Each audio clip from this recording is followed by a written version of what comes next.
All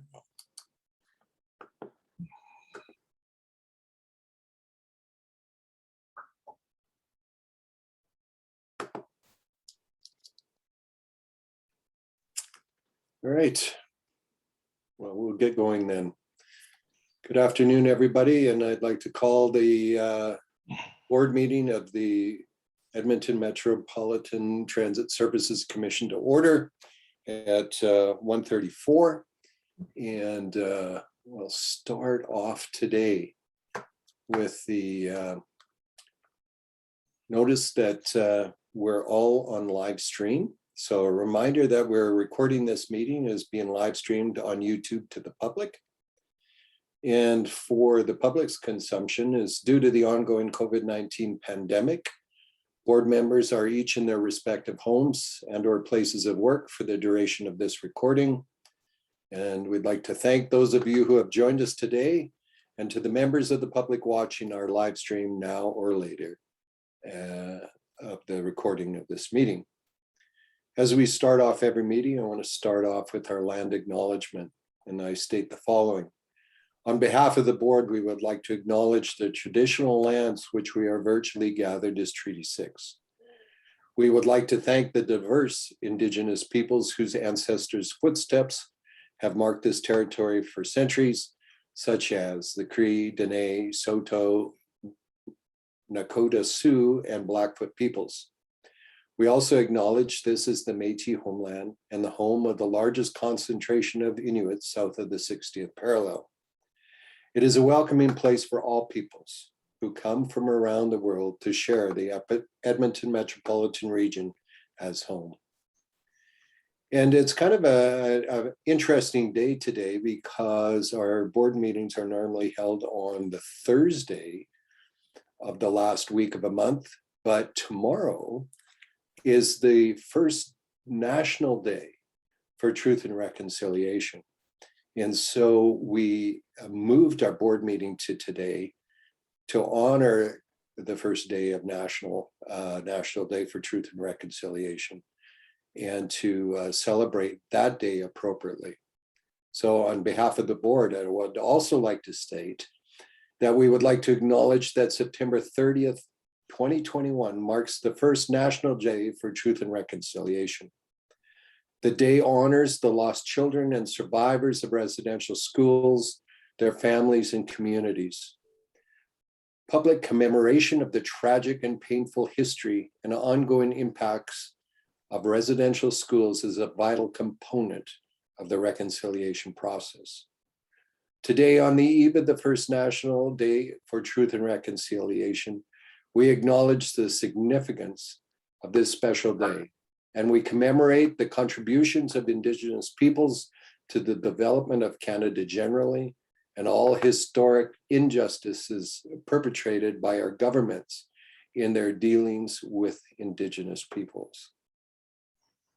And this is a process that will require all of us, particularly as elected officials, to commit ourselves to achieving positive and real results in the days to come.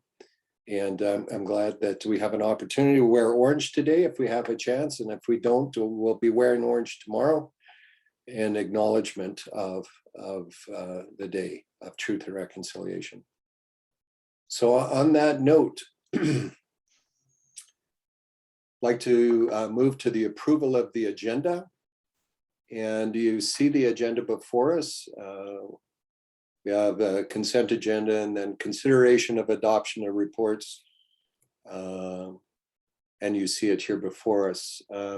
So unless there's any late additions to the agenda, seeing none, could I have somebody move the motion as presented? Who would care to do that? Councillor Finstad? Thank you, Mr. Chair. I move the September 29th, 2021 agenda be adopted as presented. Okay, fair enough. Thank you very much. And using the raise a hand function, can I get you to vote your preference?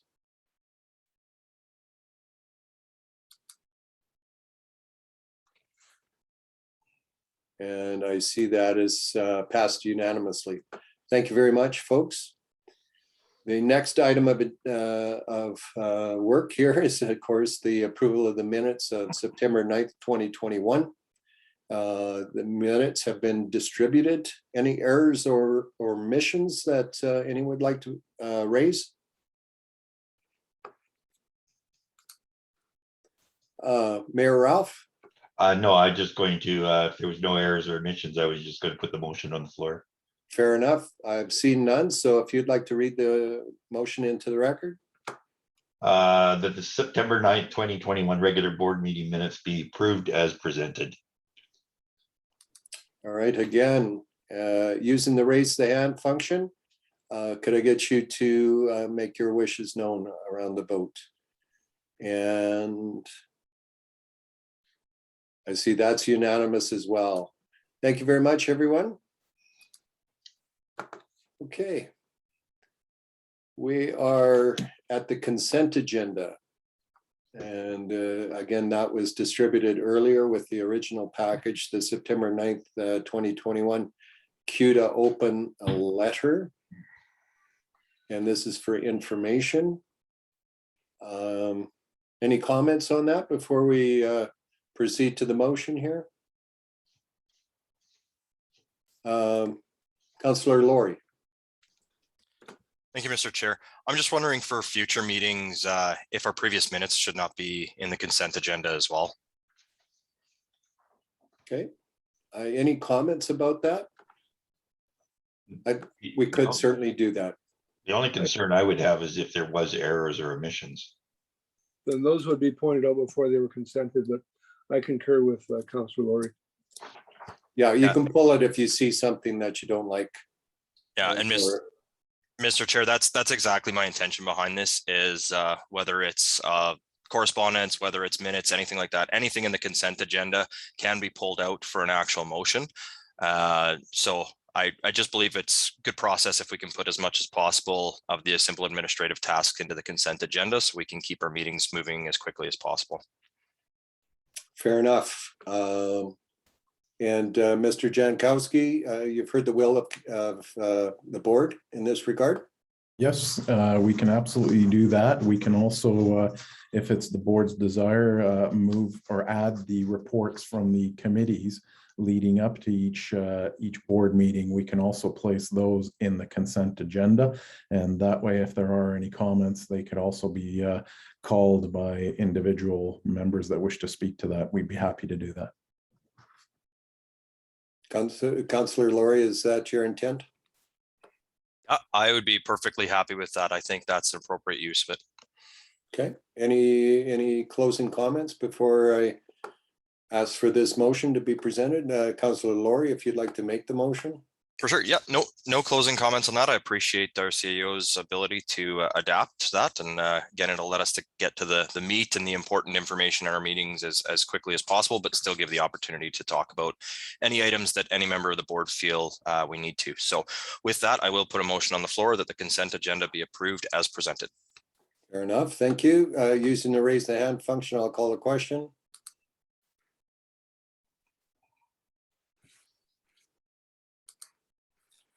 And again, I see that as unanimous. Thank you. For today only, though, I'll ask for consideration of the motion under item number 5, the reports of the Audit and Finance Committee meeting and the HR and Compensation Committee. They weren't noted in the consent agenda, so they will in further meetings. So any comments, errors, or omissions on those two committee meetings? I'll ask the board chairs if there's anything, Councillor Laurie or Councillor Harris, any comments? Thank you, Mr. Chair. No comments for the Audit and Finance Committee. This meeting actually occurred before our last board meeting, which was September 9th. So much of the information that we went over in that September 7th Audit and Finance Committee meeting was presented to the board and dealt with appropriately on September 9th. Fair enough. Councillor Harris, any comment? I would echo those comments. HR and compensation is pretty straightforward. Okay. Would you care to move the motion then, Councillor Harris? I would so move. that the board approve the September 7th, 2021 regular audit and finance committee meeting report and September 15th, 2021 regular HR and compensation committee meeting report as presented. All right, thank you. Any comments, any opening comments? Nothing from me. I think they're straightforward. It's good we get them, and it looks like the committee process is working as it was originally designed, and that's positive. Fair enough. Thank you very much for those comments. Any other comments? Seeing none, I'll call the question again using the raise the hand function. And that's unanimous. Thank you very much, everyone. And we're through the sort of business of the committee. Now we're moving on to the meat of the agenda. And I'll turn this item over to you, Mr. Jankowski. Thank you very much, Mr. Chair.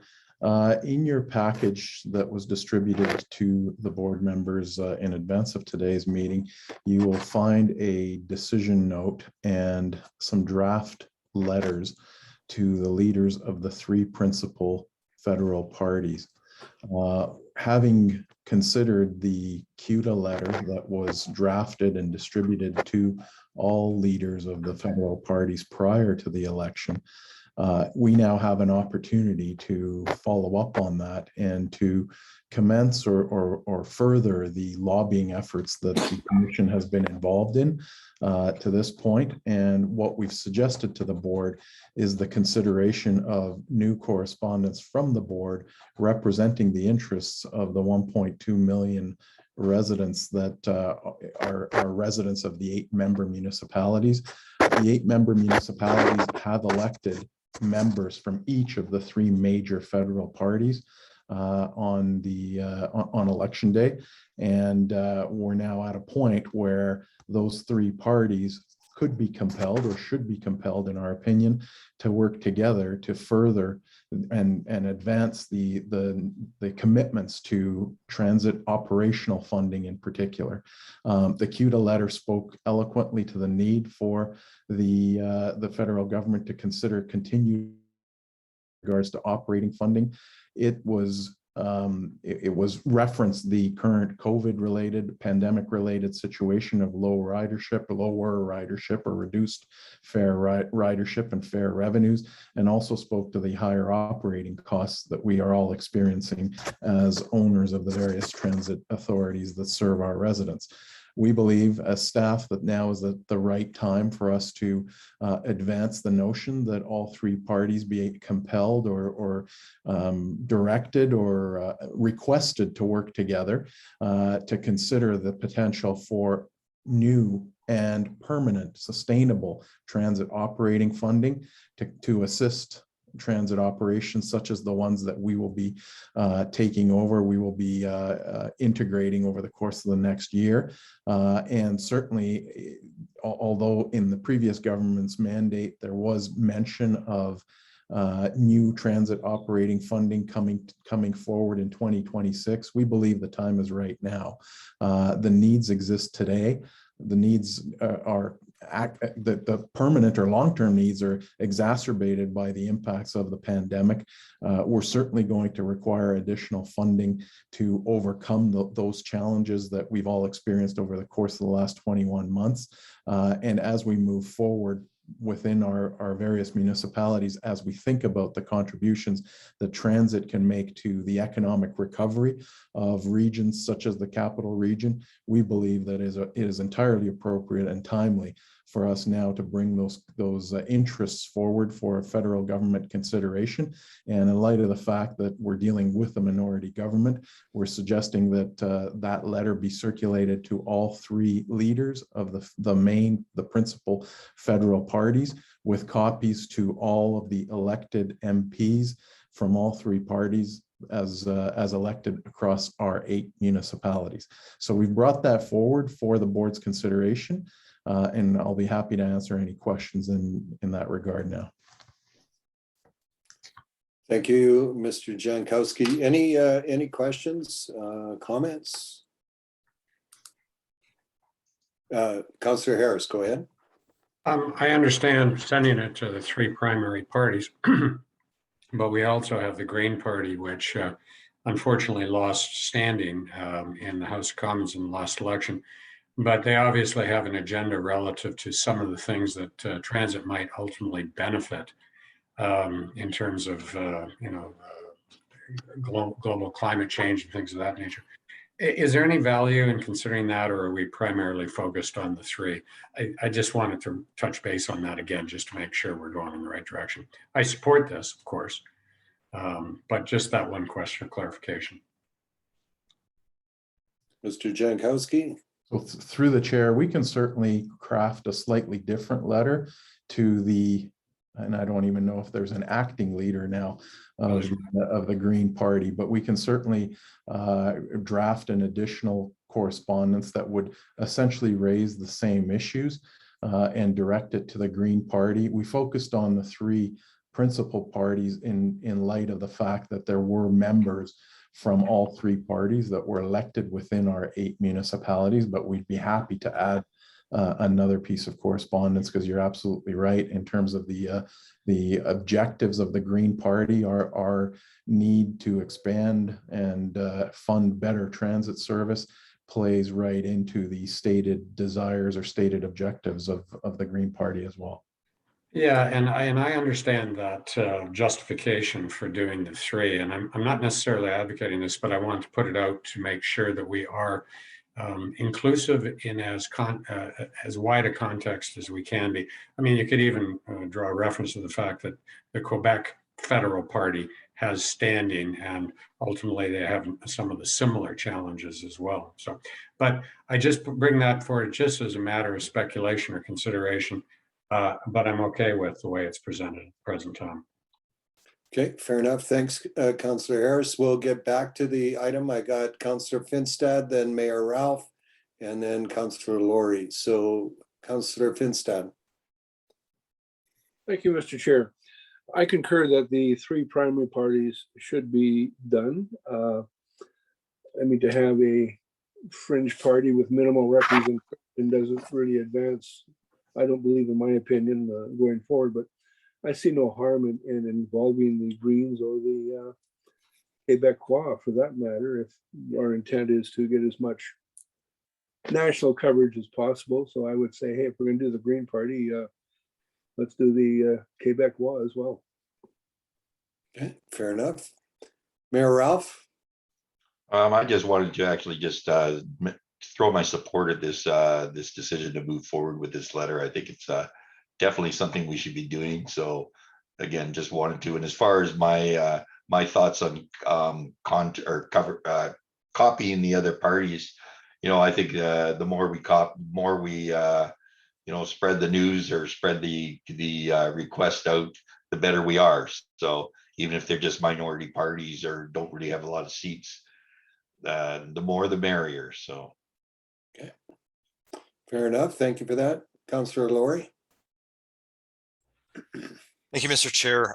Two things in regards to the distribution of the letter beyond the elected representatives and the party leaders that represent our region. I like Mr. Jankowski's comments about potentially an alternative letter. I do feel that we do need to call on our elected representatives much more heavily. And I would expect that other transit agencies in other regions across the country will be doing the same thing to their elected representatives. I find sometimes a broad and wide distribution of letter communication can actually lessen the impact of said letter. I would like to ensure that we are going specifically to our elected representatives and their party leaders so that we can make sure our voice is targeted to our region. The one thing, however, though, in the letter to Aaron O'Toole, the leader of the official opposition, I believe both the MP for Sturgeon Parkland, who would represent Spruce Grove and Stony Plain, is missing, as well as the MP for Drayton Valley Devon is missing in the CC list. So I just want to make sure that we capture all of the elected representatives that represent the 8 municipalities currently on the commission. Okay, good point. Thank you very much. If you write an alternate letter, I hear your point, Councillor Laurie, around making sure we lean on those that we've elected from this region. But also I hear the merits about raising the temperature on public transit funding because it is a national issue. But if an alternate letter could be written, it is, by the way, 2 more signatures from each of us. So, if you're charging by the signature, well, 5 times 0 is still 0. So there you go. Don't mean to make light of it, but I think that the format of all 8 municipalities and the elected officials that sit on this board signing the letter off, I thought that was a wise move on the part of Mr. Jankowski, and I think Councillor Laurie, you raised that, so that was good. It was a good catch. So, any comments? Councillor Monkhoff-Swain, any comments in this regard? I would just say I'm happy with the proposed that's on there that you've got in front of you. I don't think we need to sign multiple letters, but I'm good with the will of the board.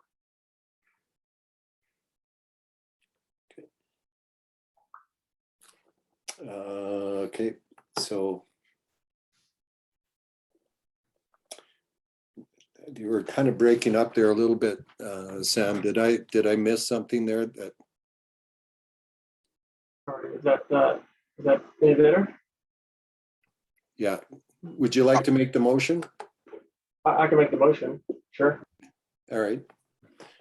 So with an alternate letter to the Greens and to the Bloc, how's that? Yeah. I'm not sure I need to read it all out. It's there in front of us with the amended part of the motion to add the Green Party and the Bloc Quebec. Okay. All right. Any opening comments, and Councillor Monkhoff-Swain? No, I think that the comments from folks before summed it up well, so I'll leave it there. I think this is pretty straightforward and something that we should definitely do. Okay, fair enough. Any other comments? Seeing none, I'll again ask you to use the raise the hand function and indicate your agreement. And that is unanimous. Thank you very much. Right. So, Mr. Jankowski, you'll work the logistics of getting all our signatures attached to those letters. We certainly will. Thank you very much. Carrying on to item number 7 then, update on the 2022 transit service plan. Over to you again, Mr. Jankowski. Thank you. Thank you very much. So this is the principal item I would suggest on our agenda for presentation to the board, and perhaps I can request Agatha that we take down the facilitation deck, and I will attempt to share my screen. And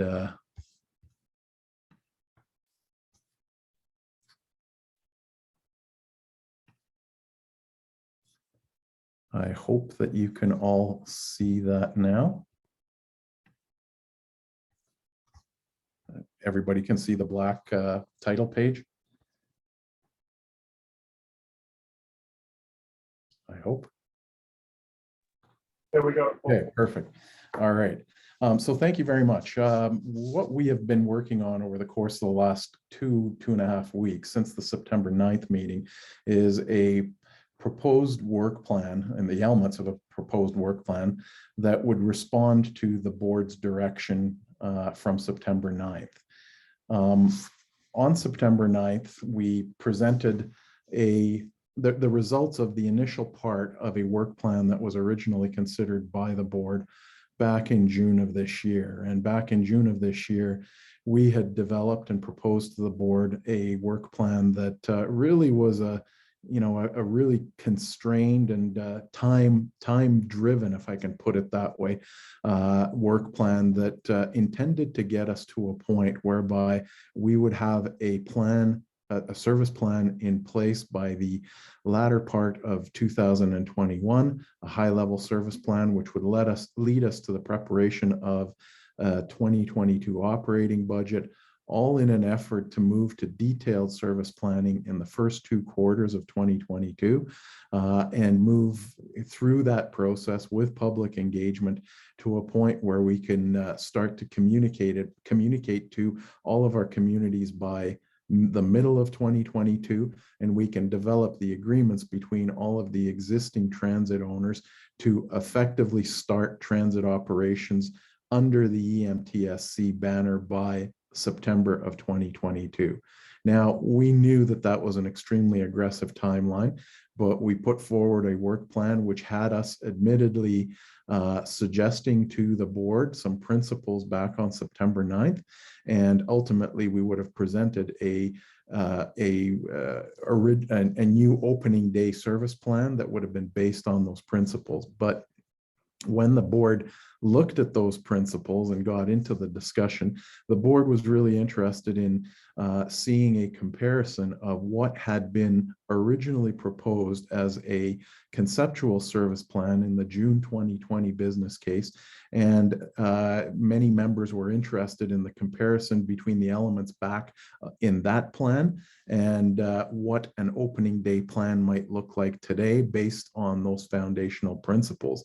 And really, I think what the board was alluding to is that this particular diagram from the June 2020 business case had been seen by a number of parties, and there was a certain degree of buy-in. And it's also very understandable that a picture, as it does paint or convey a story much better than 1,000 words, a picture is stuck in people's memories. And this was the plan that was shown within that June 2020 business case. This is the plan that was used as a rallying point for getting many of the municipal consents to participate in the EMTSC. And although there were qualifiers in the text that went along with that, this plan was an end state vision that everybody was interested in getting to.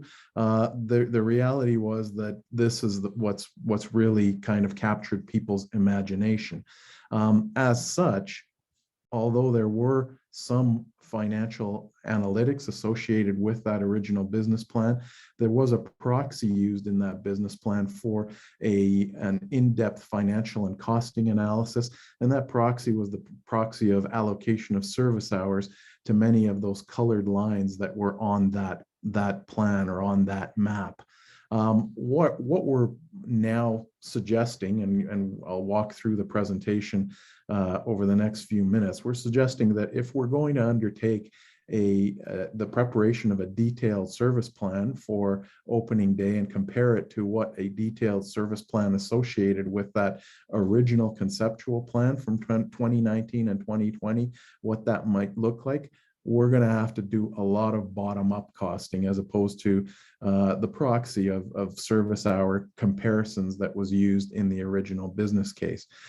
The one thing I will say is that we were happy in the presentation on September 9th that as we started to discuss the qualitative aspects of what the opening day service could be structured around, as we started presenting the principles that opening day regional service in particular could be based on, we did receive fairly positive commentary from the board.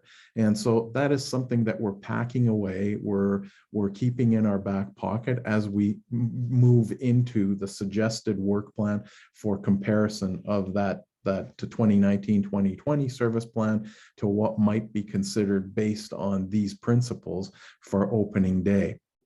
We also presented and sort of brought back to the board the financial principles around, and these stayed consistent from the original business case and remain consistent today. Those financial principles really revolve around the distinction between local service and intermunicipal or regional service. And in the original business case, and indeed in terms of how we were preparing for opening day to this point, the local transit services would be funded exclusively by each of the local municipalities within which that service operates. And the regional transit service, or the intermunicipal services, those lines on that map that I displayed, for example, going back to that original conceptual service plan, the costs of the provision of those services would be shared costs, shared amongst the 8 municipalities, with an allocation formula that would really be representative of the benefits that might accrue to each respective municipality with respect to each one of the service elements, each one of the routes that has been identified.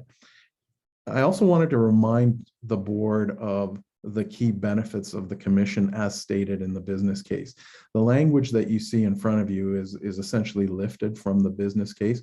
And it's important for us to think about the fact that in that business case, the reasons for setting up the commission really revolved around 2 primary objectives. One was improving the service offerings that we might be able to bring forward to all of the municipalities. So the qualitative aspects of the service, what the service looks like, where does it go, those sorts of things.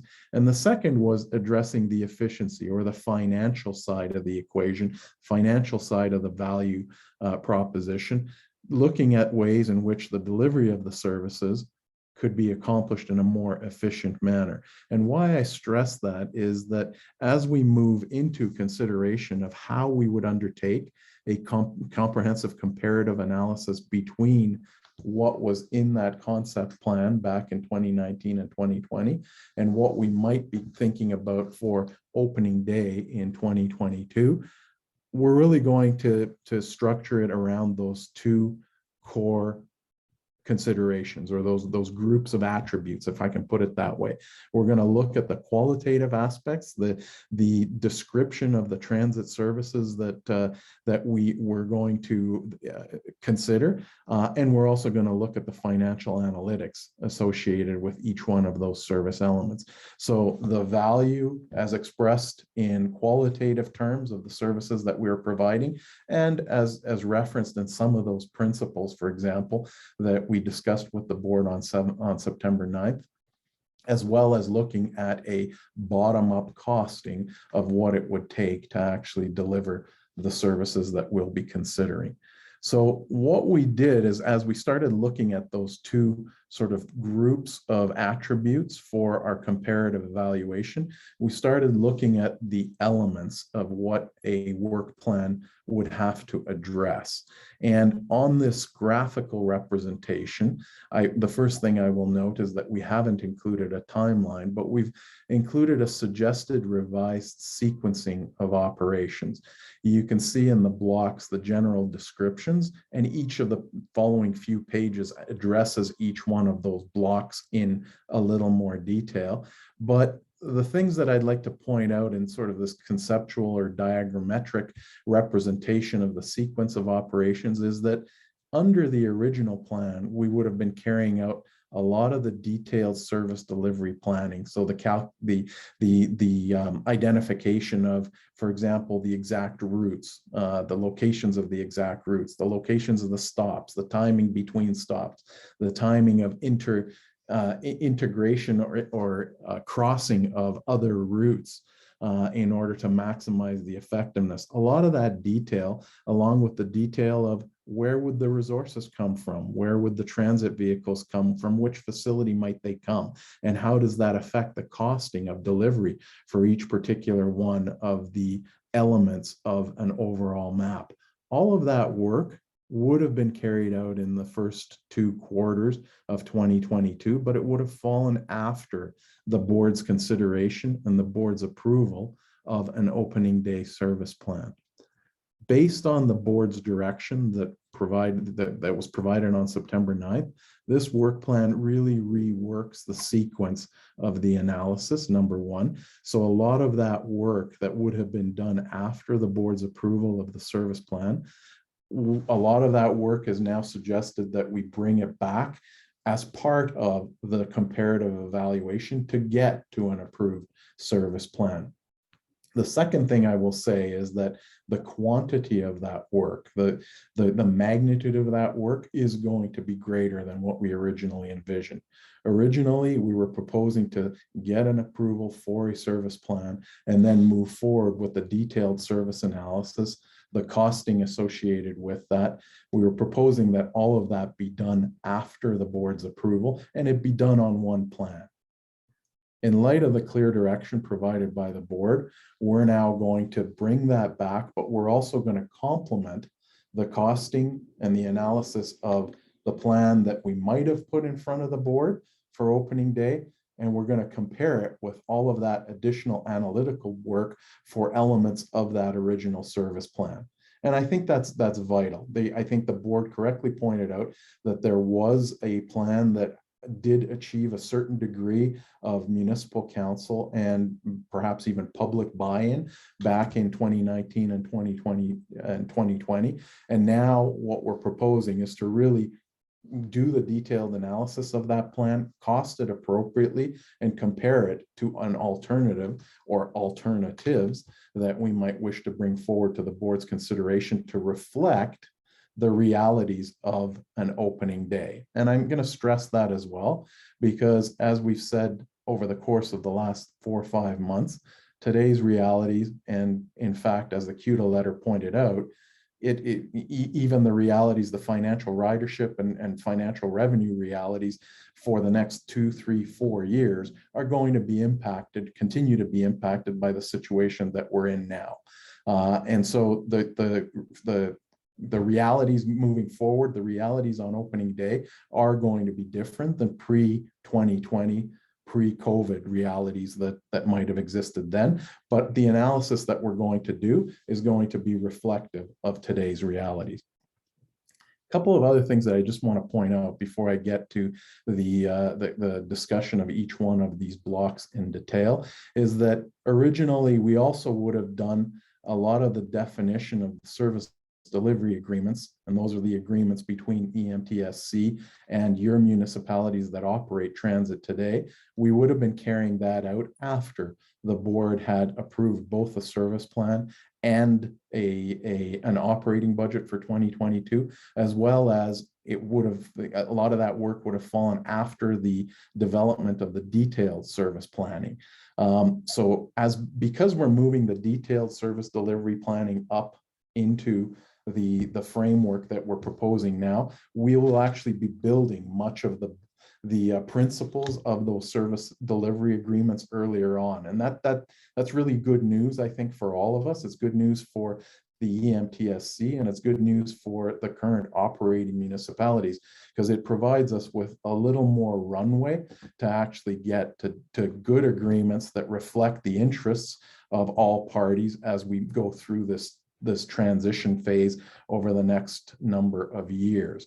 Ultimately, those service delivery agreements will be done away with as the EMTSC moves to being the complete operator. But for opening day, there's no question that we're going to have to enter into some unique arrangements with each one of the municipalities to be able to deliver the continuous delivery of transit services across our municipalities. All of that work that is shown in all of the blocks above that sort of yellowy line at the bottom, there's an extraordinary amount of work that will go into carrying out all these work plan elements. And I just want to remind the board that we'll be undertaking that at the same time that we continue to build the commission's capacity. We're still at a point where we've got 4, hopefully soon 5, senior leadership team members here, but we're going to be continuing over the course of the next year and a half to be building the capacity of the organization in a number of through a number of different ways, direct hirings or transfers, whatever it is that we're going to be undertaking over the next little while. We're going to be building the capacity of the corporation. And so I just want to highlight for the board that we're really talking about almost parallel work streams as we move forward. So getting into each one of these elements, and I'll spend less time on each one because I think I've spent enough time on that overall representation. But all of the work will be done in direct engagement and collaboration with your municipalities. The important thing here is going to be to ensure that we get to a common understanding of the data that is going to be used for the financial and the qualitative recommendations that we're going to make to the board. And it's going to be important that each municipality understands that data the same way. They may exercise different value judgments, and I'm sure everybody will look at the data in a slightly different way and consider the data in a slightly different way. But what will be essential is to make sure that the data is the same regardless of which lens it's being looked at through the various parties.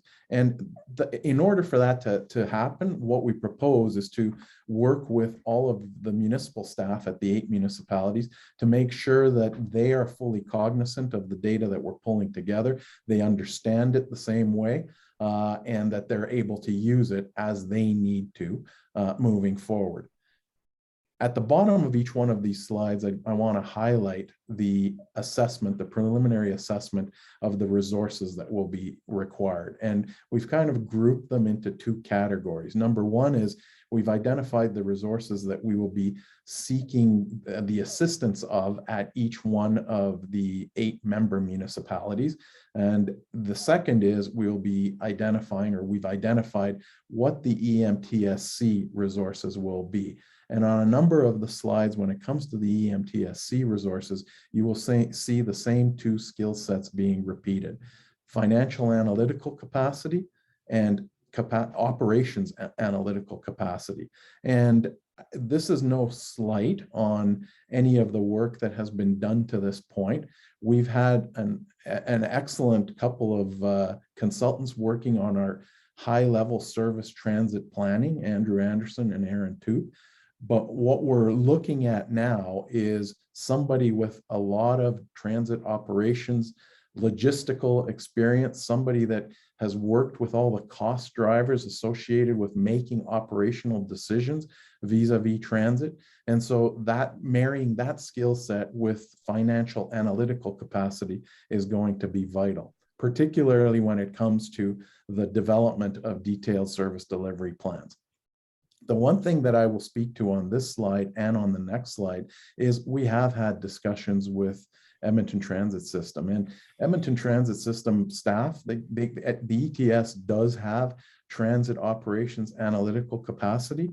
The good news that I think I can share with the board is over the course of the last 3 weeks, 3 to 4 weeks in particular, since the discussion that the board had, we've had a lot of good discussions with ETS staff about one vital aspect, and that is really focusing on how are we going to identify the interconnectivity with the local transit that will continue to be operated by ETS under the direction of ETS even after opening day.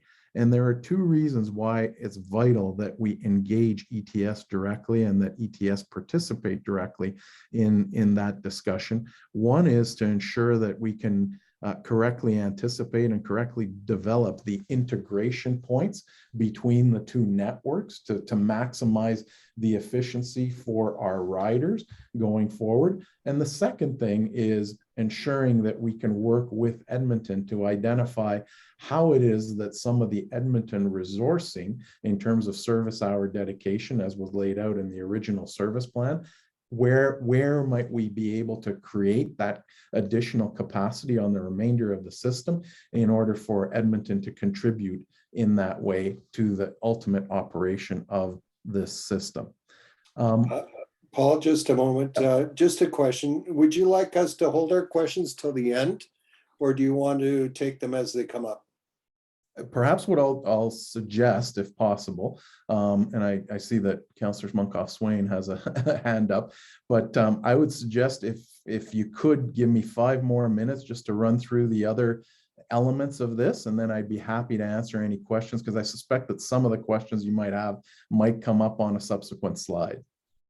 Is that okay? Is that okay, Sam? Yeah. Okay, fair enough. Carry on, Paul. Okay. As I indicated earlier, originally we would have, as part of the detailed service planning, also engaged the public in terms of starting the discussion about moving to an opening day service that might look a little different than what they had expected or what they had experienced in the past. And now, as we're moving that detailed service planning earlier on in the decision-making process, what we're proposing is that we would really require some additional assistance as well in third-party facilitation. There's going to be a lot of logistical challenges in terms of getting people together in each one of the municipalities. And while we'll be working extensively, I'm sure, with all of the communications people at each one of the 8 member municipalities, we will, I think, require some assistance to carry out a lot of that work, to coordinate a lot of that work and facilitate a lot of that work. The big job, the second big job, in addition to doing the detailed service planning, is going to be the costing. And building a bottom-up costing model will allow us to not only present the comparative evaluation of the 2 systems for the board's consideration, but it will also give us the basis on which to consider changes that the board might want to move forward with. If there's a desire to replace certain elements, as opposed or integrating elements of both of the plans, if I can put it that way, then we will have a costing, a basis in cost on which to consider suggested changes or requested additional considerations. I've mentioned this already in terms of developing the principles of service delivery agreements. I won't go into much more than that. But that big star that you saw on that block diagram, that's really what we're working to. That's the milestone. And as we collect all this data and as we get to a point where we get sufficient data, we will be preparing an evaluation matrix. And that's really when we'll be sharing with the board the ultimate recommendations. Now, we intend to share with the board throughout this process the progress that we're making and the information that we're collecting, so that there's no surprise at the end. But there will come a point in time when we will prepare a detailed comparative analysis and we will make the recommendations to the board. That will then ultimately lead us to developing the transit operations budget. And I use those words specifically. This is the budget around the resources that will be required on opening day or from opening day forward to actually deliver the services that the board decides on.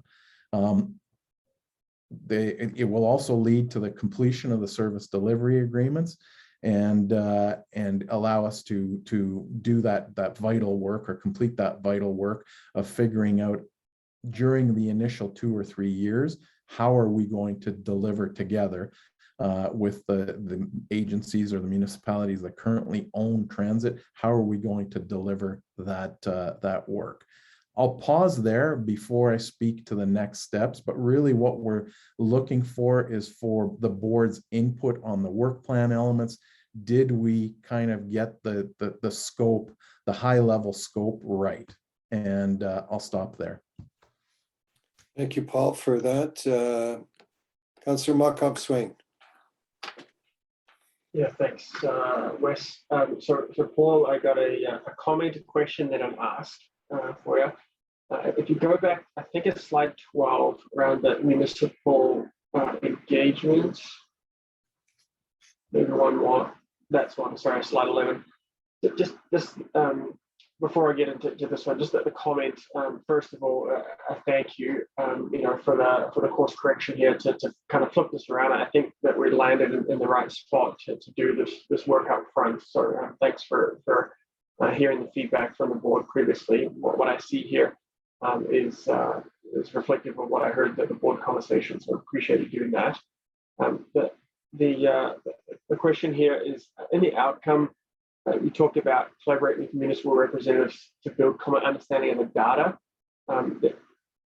The other thing that I'd be interested in your consideration is not just the data, but also the expectations from each municipality on where they're at, rightly or wrongly. The expectations there, right? And you're well aware of that. So not just working with municipalities to get the data, but make sure we're really talking to our folks to understand the expectations, and so that we don't have, when we come back out and show those cross comparisons, that we're able to share that information. So that's that one. Maybe I'll leave it to you whether you want to answer this piece now or later once we get into next steps. What I'm sorry, I heard all that information. There was a lot of information you went through. The challenge or the ask I have for you is, can you summarize that in 30 seconds? Like if someone's on the street or someone's in the elevator, give me your elevator pitch. Just what are we doing for the next 3 months, right? Like I'm not going to be able to recite all of that. So if you could just help me explain it back to my council and then other folks. So what are we in a very tight window? I know that is a tough ask, but what are we doing in 30 seconds? Sure, I can try to do it in 30 seconds, but essentially what we're going to do is we're going to do the bottom-up costing for the original plan, as well as the bottom-up costing for an alternative plan, so that the board can consider both of those in respect of today's financial and ridership realities. And it's going to look at what the original plan, what are the elements of the original plan, how much it would cost to put those in today, what kind of benefits might be gained from each one of those elements. And we're also going to look at alternatives that to that original plan to see if one makes more sense given today's financial and ridership realities than the other. Wonderful, great job. Sorry to put you on the spot there, but No, I was writing it down. So thank you, I appreciate it. Councillor Finstad? Oh, you're muted, sir. Sorry, wrong button. Sorry.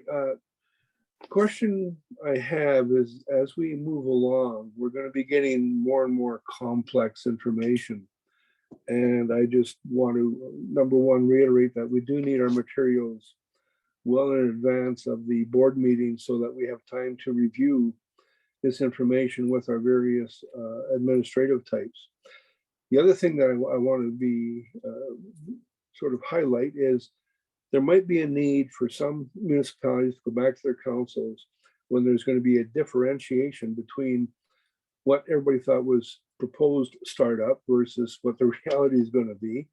And I think we need to have sufficient time between when the materials arrive, when we have a board meeting, and whether it would be necessary at that point to go back to some of our councils. So just want to make sure that we're not shorting the time frame. I want to make sure that we are getting information in a timely manner, and I want to make sure that, hey, we've got time to discuss this with our administration as needed in order to make sure that we're making the decisions best possible, both for the municipality, but also for the EMTSC.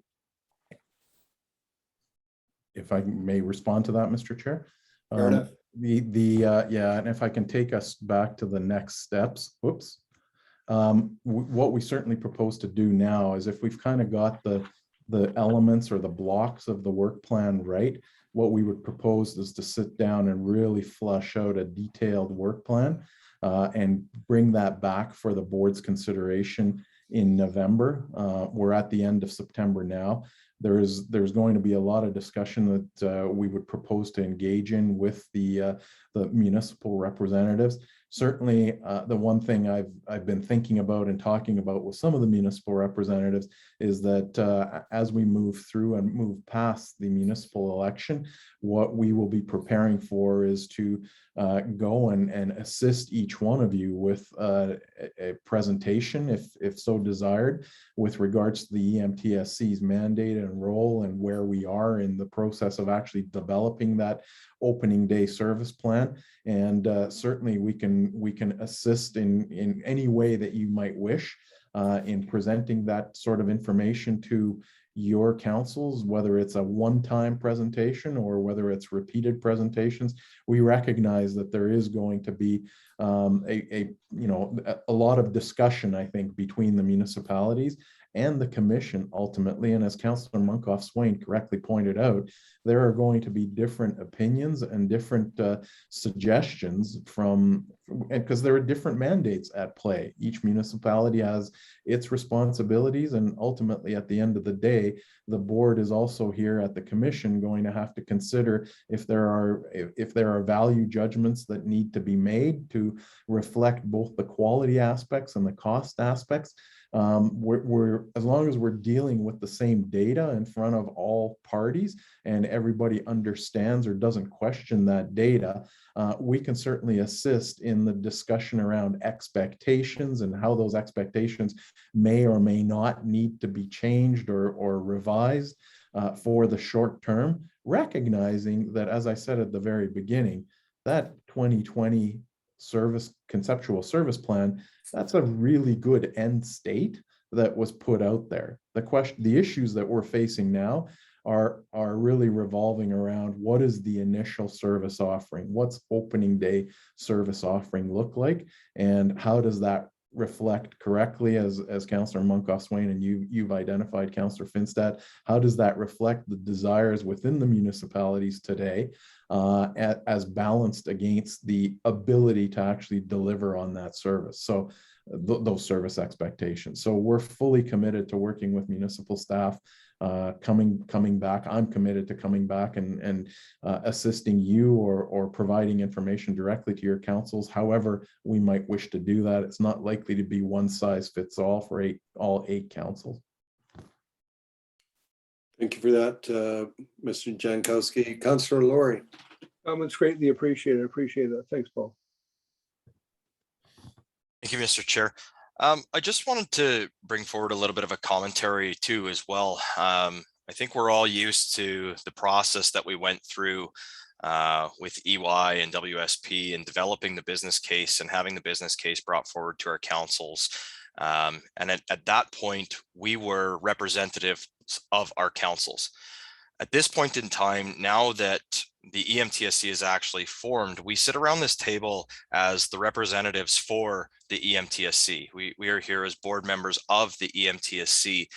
And sometimes a decision that needs to be made here around this table may be one that we as representatives of the EMTSC wearing that hat feel is appropriate and can support, though when that same decision were to come into our municipal council chambers, when we are in that position, a different viewpoint may be taken. So I just want to make sure that, we are understanding that as we go through this work, our role when we are sitting around this board table is to represent the best interests of the EMTSC and continue to ensure that the EMTSC works as well as possible with all the municipal partners that we have to understand their needs, but that we also have the fiduciary responsibility and, as we mentioned, the value responsibility around what the EMTSC is and how that is to be actioned. So, I'm very grateful for the steps that have been put out in front of us. I think they're going to be a great benefit. I'm hesitant in ensuring that we do not create any conflict or challenge around that and making sure that when we are at this table, we are looking out for the best interests of the EMTSC, because we will have the opportunity when these things do come into our council chambers to also look out for the best interests of our municipality at that level. So just making sure we maintain that fine balance. Obviously, this will be a very interesting exercise as to how it plays into our governance review at the end of the 24 months. And so just wanted to make sure we keep that top of mind as we go forward. Fair enough. Thank you, Councillor Laurie. Yeah, it's a fine balance, and it's particularly challenging when we're standing up a brand new organization. So, but I look around the board table here and confident that we'll manage that complexity without too much difficulty. But thanks for raising that on all fronts here. So, Mr. Jankowski, back to you and carry on.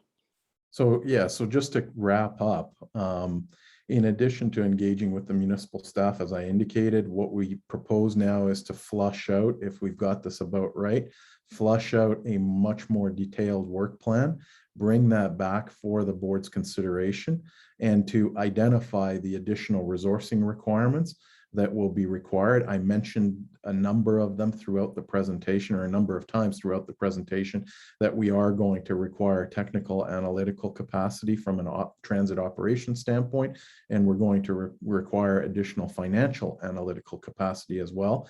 And we will bring back the impacts of that on the 22 budget in November when we present the updated detailed work plan. That's our proposal. Fair enough. All right, before we entertain the motion, any last comments or questions of our CEO? And I should also thank our CFO, because Laurie Shea Smith was instrumental in helping craft this work plan going forward, as was Brian Bechtel. This was a group effort to try to respond to the board's direction over the course of the last 2.5 weeks. We started with scratching our heads a little bit, and we came up with this work plan, which I think is a robust work plan to move us forward on. And I do want to thank the other two members of the SLT at this point. And point well made, Mr. Jankowski. We recognize that you're an army of 3 right now, and you may be few in number, but mighty in output. So we look forward to the work going forward. You know, just to the point that I think Councillor Finstad said earlier around just early receipt of the materials. I recognize that it's been pedal to the metal for you 3. As we go forward, you know, we'll try and make the 5-day period in advance of the board meeting, just so that we can all take a look at it. Now, I understand that you'll be presenting to the municipalities this same material, so they'll be aware of it as well in advance of the board meeting, correct? Yes, so Mr. Chair, what we've done is actually on Monday of this week, we essentially shared all of this material with the municipal representatives. So what you're seeing here is something that was shared with them, that we did get some feedback on, and certainly as we move forward, we'll be putting the additional padding around this, the additional detail around this, with the full assistance of the municipal representatives. Okay. Any other comments before we move along? Before we go on camera, Paul, can you just check to the website to make sure the bylaws are all up and stuff like that? Yes, we'll do that. Thank you very much. Councillor Knack, I see you're here. I don't see your picture. There you are. So just want to make sure I'm not missing you if you got questions or anything like that. No, I'm good to go. Sorry, it was a very thorough presentation. And sorry, I was driving for a while, and so I'm now home, and so I'll leave the camera on for the rest of today. Okay, perfect. Thanks. Appreciate that. All right. We have a motion before us. Would someone care to make that motion? Councillor Harris, go ahead. I would move that the board accept the information as presented and direct the EMTSC staff to consider the board's input and refine the details of the proposed work plan for future presentation to the board. Okay, any comments or questions first? No, I think as we evolve this organization going forward, we have to examine the truths that we are dealing with from time to time. This is obviously an indication of something that has evolved. And I think it shows a nimble organization, recognizing that the amount of work that still has left to be done is fairly substantial. And so I personally will be looking forward to the plan of action that Mr. Jankowski will bring and the resourcing that will require to make that happen. I think that will ultimately allow us to be totally wholesome in relation to our response to all the stakeholders that we need to be mindful of as we flesh out this organization and its service offering. Fair enough. Thank you for those comments. Any others? Okay, well, seeing no more, then I'll call the question. All in Hold on. favor using the raise the hand function? Just a second, I had a comment. Oh, I'm sorry. I That's missed you. Go ahead, My- Councillor Pinstead. My hand up's probably in a corner where it's not very visible. Yeah, the only comment I have is with regard to the motion is direct EMT staff to consider the board's input.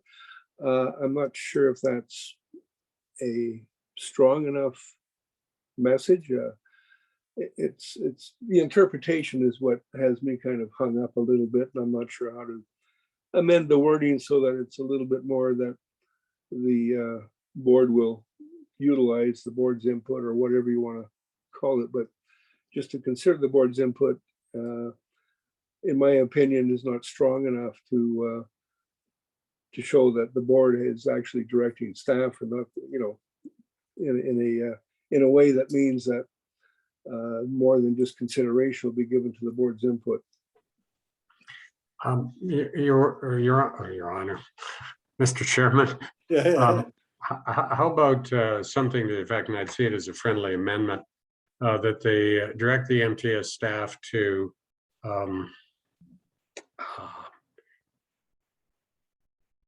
it was on the tip of my tongue a minute ago. Now it's gone. Sorry, Gord, that whole thing was broken up on my end. Follow I'm the sorry. direction. I'm open to suggestions, but basically we want to engage the board's input and refine. So ultimately we'll provide it, they'll take it, they'll assimilate it and use it to refine the product. Mr. Chair, that's certainly the intent. So I'm happy to consider alternate wording like engage or incorporate or something like that. But That would work. Certainly our intent to take the advice that the board has provided and incorporate it into the revised work plan. I think incorporate's a very good word, actually. Okay. I would accept that friendly amendment and so propose. Fair enough. Thank you for that, Councillor Finstad. Any other comments? All right, then again, I'll call the question using the raise the hand function. All in favor?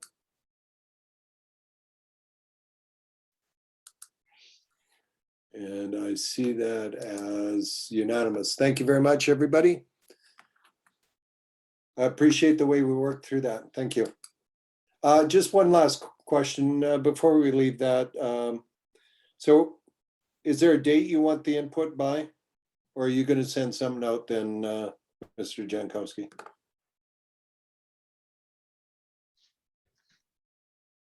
So through the chair, what we were using as the input board from the board is the commentary that we received today. But certainly if there's additional input that individual board members want to provide, we will accept that as we go forward.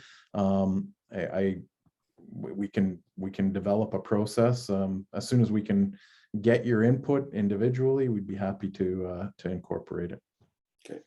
Send comments directly to Mr. Jankowski. Copy the rest of the board then, if you don't mind. If you have anything beyond today, is that acceptable to the board? Okay. All right. Well, we'll do that then, and then we'll just if you get a bunch, let us know, because we'll have to put a and date. And I recognizing that your intent was to take the input from today, but I tend to lose sleep over things like that. And at 2 o'clock in the morning, I have grandiose ideas that I want not to lose. So anyway, we'll leave it at that. Okay. Motion to move in camera. Would somebody care to make this motion? Go ahead, Councillor Laurie. Thank you, Mr. Chair. I'll move that the board move in camera in accordance with the provisions of Division 2, exceptions to disclosure of the Freedom of Information and Protection of Privacy Act, FOIP, RSA 2000, CF 25, as per section 16 through 28. Thank you very much. I'll call the question. All in favor?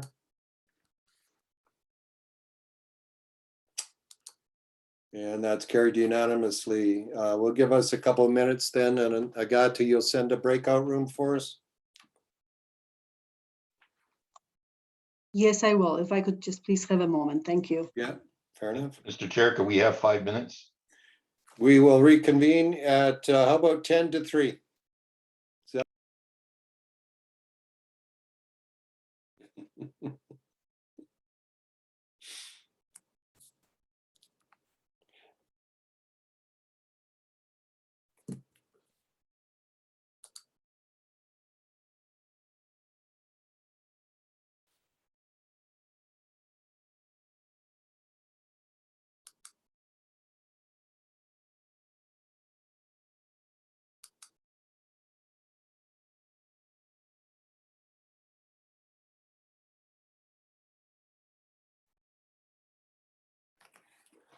Okay.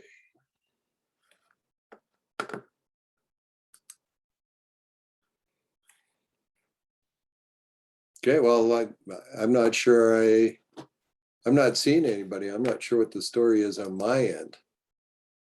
Mr. Chair, we are ready to resume. There we Thank are. you. Okay. We can see you. All right, well, we're reconvening in public then, and we had one motion to make, business coming out of our discussion, and that was to cancel the October 14th meeting of the board of the Edmonton Metro Transit Services Commission. Someone care to make that motion? Councillor Knack? Thank you. Sure, I'll move that. Thank you. Okay. All right, I'll ask you to make your wishes known by using the raise the hand function as I call the question. All in favor? And that is unanimous.